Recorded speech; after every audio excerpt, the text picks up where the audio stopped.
As of August 1, 2025, the Future Combat Air System (FCAS) program remains under serious internal pressure due to unresolved disagreements between Airbus and Dassault Aviation, two of the program's most central industrial partners. These tensions, centered around governance, leadership authority, and distribution of responsibilities, have grown so serious that the future of Europe's most ambitious defense collaboration is now at real risk. Despite the program's strategic significance, progress continues to be disrupted by disputes over who leads what, how decisions are made, and how work is shared among nations and companies. The core issue revolves around Pillar 1 of the FCAS program, which deals with the development of the next-generation manned fighter aircraft that is intended to replace current-generation platforms by 2040. Dassault, which leads this pillar, has expressed growing frustration over what it views as an inefficient governance model that prevents streamlined decision-making. CEO Éric Trappier has made repeated public statements criticizing the one-country, one-vote model that currently governs how FCAS industrial responsibilities are managed. According to him, such a structure creates ambiguity and delay, especially in areas requiring firm technical leadership and rapid industrial execution. Trappier has stated clearly that Dassault is not seeking to monopolize the project, nor is it demanding a dominant share of 80% as some critics and media outlets have suggested. Rather, the company insists that as the design authority for the manned fighter component, it must be given the ability to manage its part of the program with autonomy. This includes the right to choose subcontractors, allocate tasks, and maintain a clear chain of responsibility to avoid inefficiencies. In his view, lack of authority leads to design conflicts, unnecessary delays, and eventually undermines trust in the entire collaboration model. Despite these concerns, Airbus, representing both Germany and Spain, has rejected the idea of reshaping the agreed governance structure.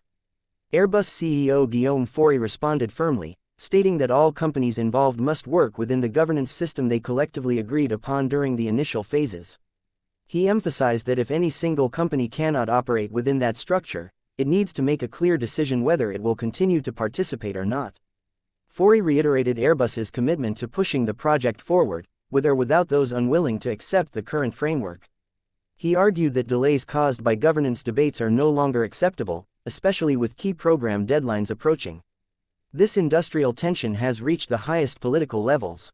At the July 23, 2025 Franco-German summit, both French President Emmanuel Macron and German Chancellor Friedrich Merz took personal interest in the situation. The two leaders have asked their defense ministers to resolve the governance dispute and provide a workable solution before the end of August. A ministerial-level meeting has been scheduled for August 29 in Toulon, where key decisions regarding the structure and future of FCAS are expected. Until then, internal working groups from France, Germany, and Spain are attempting to draft compromise proposals that could preserve the trilateral balance while addressing Dassault's demand for clearer leadership roles. Beyond the core Airbus-Dassault conflict, the dispute is also influencing other program stakeholders. Belgium, which had previously agreed to invest €300 million to become a full partner in FCAS, is now reconsidering its involvement. Belgian defense officials have voiced concern over the program's uncertain direction, especially following Trappier's public criticism of Belgium's acquisition of US-made fighter aircraft. Although Belgium's participation had symbolic value in demonstrating broader European alignment, the current instability may make further commitments politically and financially risky. In the background, work continues under Phase 1B of the program, which includes risk reduction studies, early system architecture development, and technology maturation. However, the continuation into Phase 2, which would include construction and flight testing of a full-scale demonstrator aircraft, is rapidly approaching and depends heavily on governance and workshare agreements being finalized. The timeline for Phase 2 to begin in 2026 remains technically feasible, but any failure to resolve the Airbus-Dassault conflict within the next 2 months could lead to further delays or require a complete restructuring of industrial roles. There is also growing concern that persistent disputes within FCAS could push some partners to seek alternate paths or develop rival platforms, fragmenting European defense efforts. The trinational cooperation between France, Germany, and Spain was designed to ensure Europe could field a domestically developed sixth-generation fighter aircraft. If the program breaks apart, it could result in duplicated efforts, increased costs, and a significant strategic setback for European defense independence. As of today, there is no confirmed decision on any structural change, program delay, or exit by any party. However, the rhetoric from both sides has intensified, and the political pressure to find a solution is now higher than at any previous point in the program. The next several weeks will be critical.